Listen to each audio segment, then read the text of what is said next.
할렐루야. 우리가 인생을 살아보면 그 한 인생을 엮어갈 때에 기다림 속에서 이루어지는 것을 볼 수가 있습니다. 모든 것이 기다림입니다. 예를 들면 남녀가 만나서 결혼을 하려고 만났을 때에 그 만남에서 사랑하는 마음이 생기는 순간에 다음의 만남을 기다리게 됩니다. 그러다가 결혼을 위해서 날 잡아놓으면 그 날짜를 또 기다립니다. 결혼식을 올리고 나면 그 다음에 각자의 삶에서 직장을 다니실 때에 퇴근을 기다리고 서로가 기다리게 됩니다. 그러면서 부모님은 또 기다리는 것이 손자, 손녀를 기다립니다. 그래서 아기가 태어나면 그 다음에 곧바로 어떤 기다림이 있습니까? 빨리 뒤집는 것을 기다리고, 그리고 재롱 피우는 것을 기다리고, 그러면서 또 말하기를 기다리고, 그래서 또 어린이집 가고 유치원 가고 초등학교에 입학하고 그럼 졸업을 기다렸다가 중학교 들어가는 모든 여정을 보면 기다림의 연속입니다. 그러다가 또 직장 들어가면 어떻게 돼요? 또 직장에서는 직장 하루하루 근무하면서 늘 기다림 속에서 지내게 됩니다. 그런 의미에서 보면은 인생은 기다림의 연속이다라고 해도 과언이 아닙니다. 시인 밀턴은 이런 말을 했습니다. 다만 기다리는 자도 또한 능히 하나님께 쓰임받는다. 기다리는 자도 능히 하나님 앞에 쓰임받는다. 사실 가장 어려운 일은 주인 되신 우리 하나님이 나를 필요로 할 때까지 부르시는, 그 부름 받을 때까지 기다리는 그 기다림도 쉽지 않습니다. 조급증이 생길 수 있습니다. 그러나 불러주실 때까지 기다려야 되죠. 어떤 분은 10년 기다리고 어떤 분은 20년도 기다리고, 늙어맞게 어쩌면 부름받을, 하나님 부름받아서 하나님 나라로 가야 될 직전에 부름받는 경우도 있습니다. 그런데요, 부름받아 놓고도 그 부름에 순종하지 아니하고 응하지 아니하고 자기 뜻대로 사는 경우도 없지 않아 또 있습니다.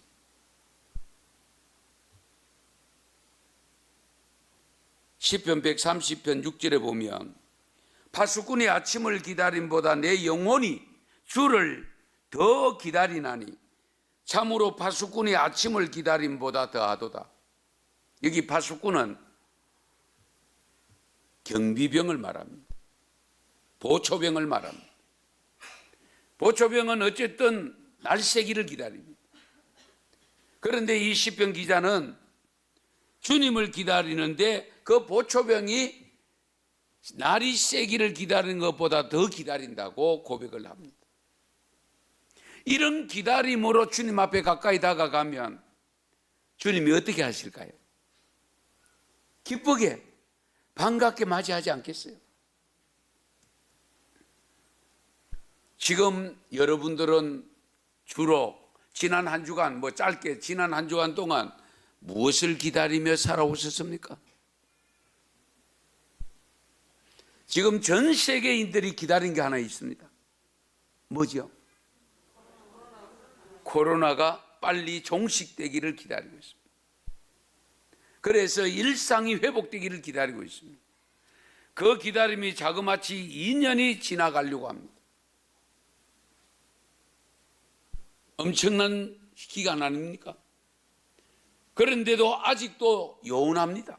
언제 끝날지. 그러나 우리가 할 수 있는 것이 없다 보니까 하나님이 하실 수 있도록 기다릴 수밖에 없잖아요.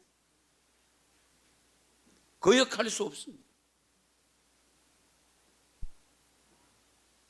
그런데 한 가지 중요한 것은 여러분들은 지난 한 주간 동안 무엇을 기다려야 했는가 하니까 바로 오늘 이 예배를 기다리셔야 됩니다.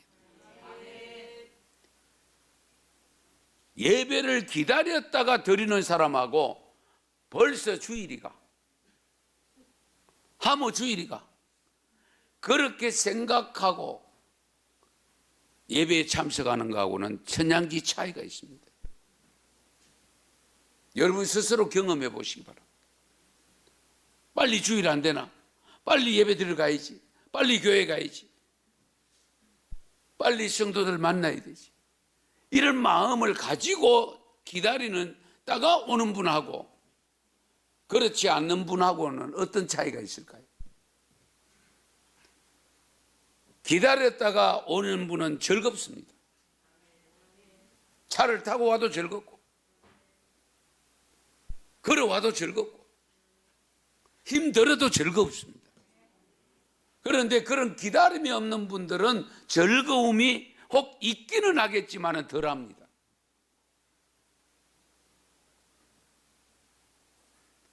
청년들 가운데는 대학 졸업을 하면 일할 직장을 구하면서 원서를 내놓고 합격 통지서를 기다리는 청년들도 있을 겁니다. 우리 가장들 중에도 일자리를 구하기 위해서 기다리는 분들도 있을 수 있습니다. 그런데 잘 기다리셔야 됩니다. 왜냐하면 그 기다리는 시간이 결코 적지 않은 시간인데 그 시간을 어떤 자세로 기다리느냐가 중요한 겁니다. 어떤 자세로 기다리느냐. 그냥 우두커니 서서 기다릴 거냐, 마냥 앉아서 기다릴 거냐, 놀면서 기다릴 거냐, 아니면 그래도 내가 불러주면 그때 가서 해야 될 일을 생각하면서 준비하면서 기다리느냐, 이런 차이가 있습니다. 성경 속에 훌륭한 인물들을 보면 기다리기를 잘한 사람들이 많습니다. 아브라함 75세에 부름받아서 약속받고 아들 낳기까지 25년 기다렸습니다. 거기에는 실수함도 있습니다. 못 기다려가 몸종 하가를 통해서 동친케 하고 이스마엘을 낳게 해서 그 이스마엘이 아직까지 이스라엘에게 적이 돼가지고 고통을 주고 있는 현실이 아직도 남아있잖아요. 모세, 이스라엘 백성들의 지도자가 되기까지 본인은 물론 기다리지 않았다고 생각할지 몰라도 하나님은 80년을 기다렸습니다. 바로궁에서 40년, 미디안 광야 40년, 그리고 부름받아서 바로 나가면 한 열흘이면 갈 수 있는 거리니까 빨리 갈 줄 알았더니만은 40년이 걸렸습니다. 얼마나 힘들었겠어요. 그럼에도 불구하고 묵묵히 온갖 원망의 소리, 불평의 소리 들어가면서 끝까지 감당했습니다. 그러나 가나안 땅은 밟아보지를 못했습니다.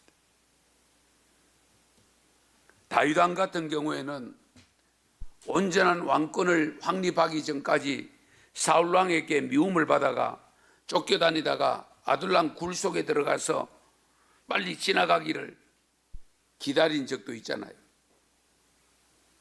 욥 같은 경우에는 하루아침에 10남매를 다 잃어버리고 온갖 재산, 가축 다 잃어버리고 다시 하나님이 줄 때까지 기다리는 그 기다림이 새 친구가 와서 위로하러 왔다고 해놓고는 온갖 잘못된 것을 지적하고 네가 뭔가 잘못해서 그렇다고 할 때에 그러나 거기에 현혹되지 않고 주님이 주시는 그날까지 기다렸다가 갑절로 받는 역사가 일어났잖아요.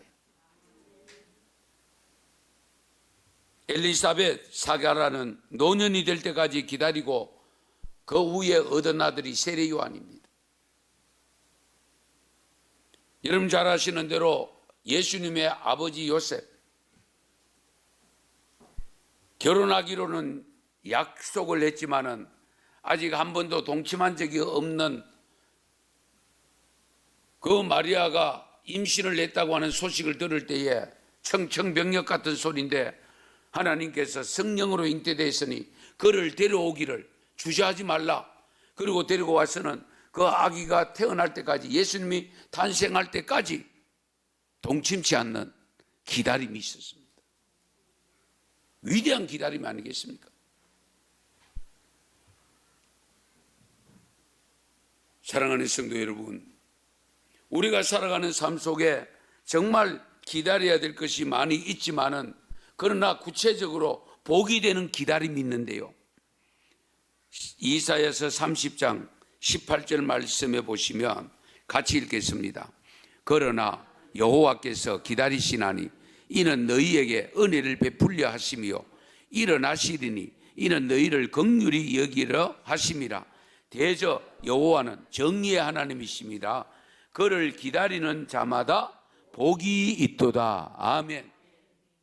여호와를 기다리는 자는 뭐가 있다고요? 복이 있다. 예. 그 복이 구체적으로 어떤 복일까는 사람마다 우리 다 다를 수는 있으나 어쨌든 여호와를 기다리는 자는 복이 있다고 있어요.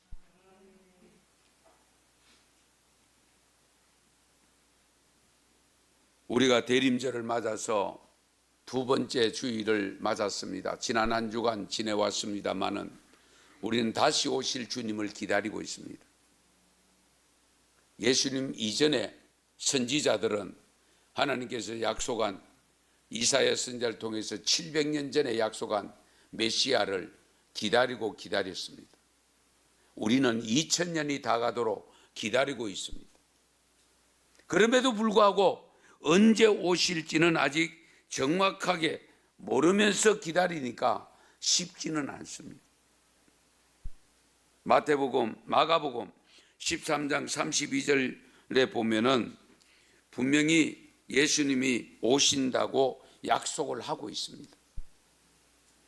그 오실 때가 가까이 오면 여러 징조가 있다라고 일러줍니다. 오시는 구체적인 날짜는 아버지만 아신다고 했습니다. 예수님 자신도 모른다고 고백했습니다. 제가 볼 때는 예수님 모르는 건 아니실 겁니다. 그런데 모른다고 고백하면서 다만 언제 오실지는 징조를 가르쳐 준다. 징조를 알면 어떻게 돼요? 우리가 스탠바이 해야죠. 주님 언제 오실지는 모르지만은 수일 내로 오신다, 수개월 내로 오신다고 했을 때는 어떻게 돼요? 맞을 준비를 해. 죽은 사람이 몇 명쯤 되는지 아세요? 제가 또 자료를 조사해 보니까 지난 11월 초까지 전 세계에 520만 명이 넘습니다. 520만 명이 넘습니다.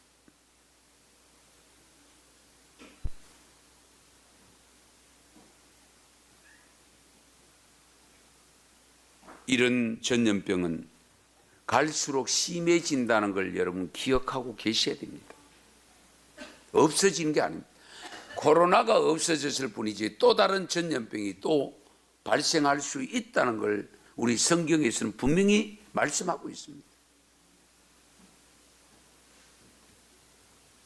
마지막으로 우리가 오실 주님을 기다리면서 언제쯤 될 것인가 징조를 바로 알아야 될 마지막 징조가 어떤 징조냐? 천국 복음이 모든 민족에게 정언되기 위하여 온 세상에 전파되어야 된다는 사실. 그제야 끝이 오리라고 말씀합니다. 그런 의미에서 우리 교회도 선교하는 일에 앞장서야 됩니다. 왜? 땅끝까지 복음이 전거되어질 때에 그제야 끝이 온다고 했습니다. 아직도 복음이 전해지지 않는 곳들이 많이 있습니다. 우리나라가 지금 선교사를 세계에서 전에 두 번째로 지금은 최근에 제일 많이 보내는 것으로 지금 조사가 되고 있습니다만은 앞으로도 계속 보내서 복음은 전해야 됩니다.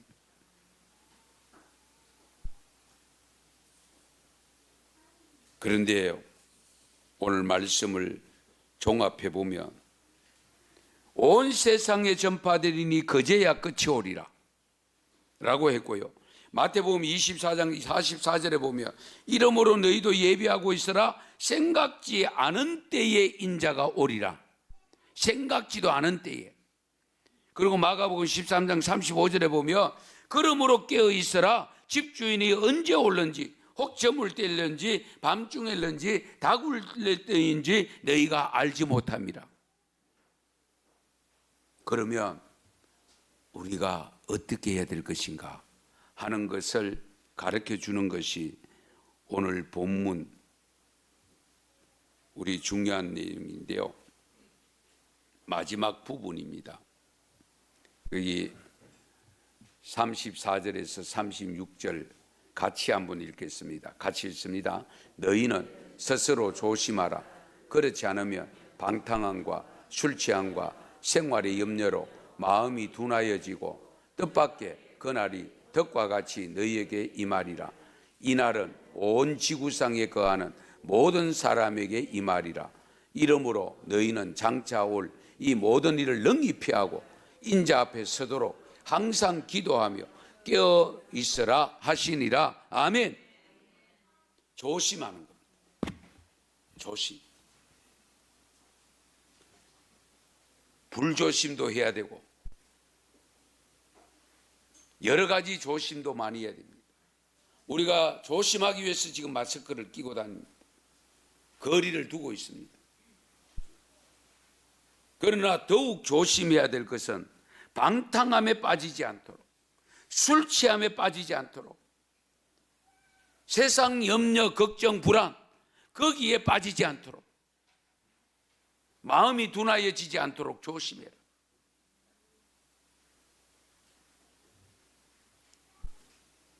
술에만 취하는 게 아닙니다. 돈에 취하는 경우도 있습니다.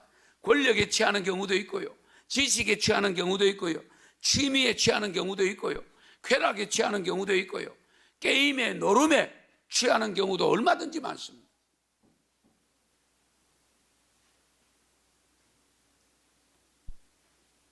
염려는 얼마나 많습니다. 질병에 걸릴까? 암에 걸리지 않을까? 뭐 학교를 졸업해도 취직 자리를 들어갈 수 있을까? 결혼을 할 수 있을까? 별의별 염려와 걱정이 우리를 사로잡아 오고 있잖아요. 그러므로 이런 세상 향락에 우리가 삼가 조심해야 되고요. 나태해지지 말아야 되고요. 게으름 피우지 말아야 되고요. 그럴수록 더욱 열심을 품고 주를 섬겨야 됩니다. 열심을 품고. 거기에 하나 놓치지 말아야 될 것이 또 하나 있는데 그게 뭐냐?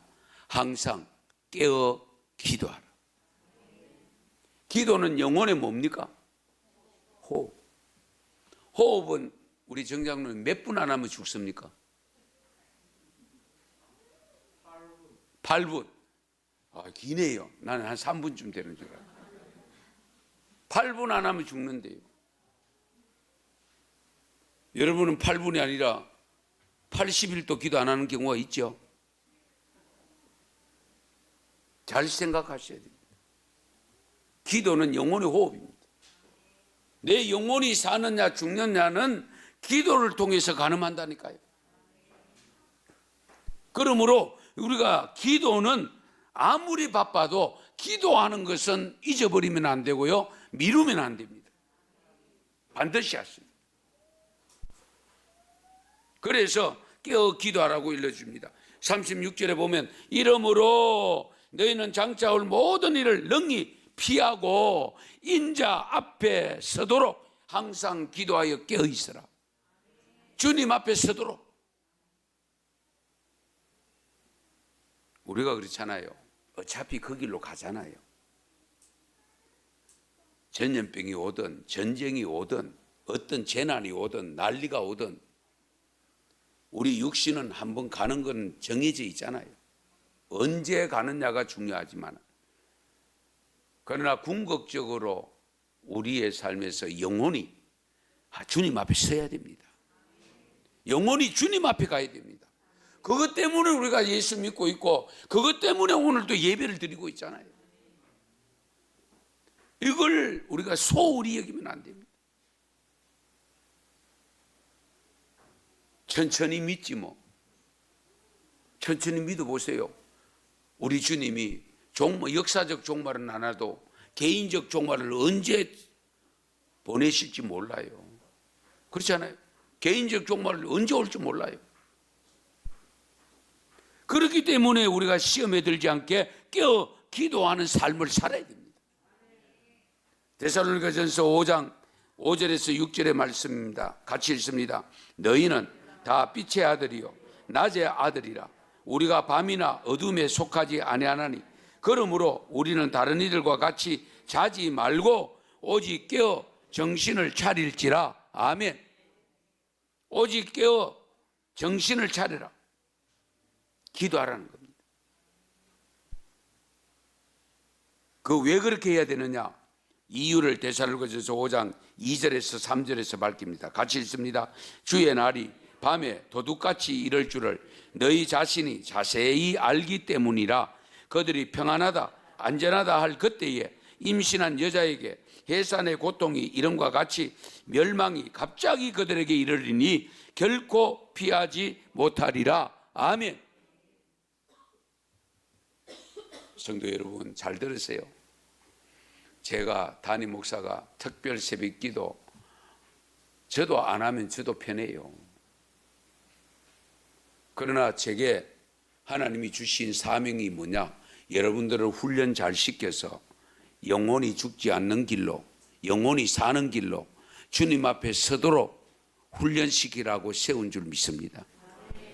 여러분은 힘들다 할지라도 저는 해야 됩니다. 왜? 제 책임이 그 책임이니까. 제가 게을러서 나태해서 예배 안 드리고 쉬는 걸 좋아하고 노는 걸 좋아하고 안 하는 걸 좋아하고 그래서 안 하다가 여러분 지옥 가면 그 책임 제가 져야 되거든요. 저도 지옥 갈 수 있어요. 저도 살고 여러분도 살아야 되지 않겠어요? 우리가 함께 가야 되지 않겠어요? 이 점을 분명히 아셔야 돼요. 그래서 오늘 본문 22절에 보면 이 날들은 기록된 모든 것을 이루는 징벌의 날이니라. 이 날이 어떤 날이냐? 주님이 오시는 날. 그 날은 징벌의 날, 지옥 가는 날인데 저와 여러분은 하나님을 믿고 예수 그리스도를 구주로 믿는 우리들은 구원의 날입니다. 부활의 날입니다. 할렐루야. 우리가 이 점을 놓치면 안 됩니다. 그래서 35절에 보면 이 날은 온 지구상에 거하는 모든 사람에게 임하리라. 할렐루야. 온 지구상에 임하는 모든 사람입니다. 예외가 없습니다. 여러분, 말씀을 바로 하셔야 됩니다. 어정쩡하게 알면 안 됩니다. 저 사람 좀 벌초하듯이 넘어가면 안 됩니다. 세밀하게 분명히 해야 됩니다.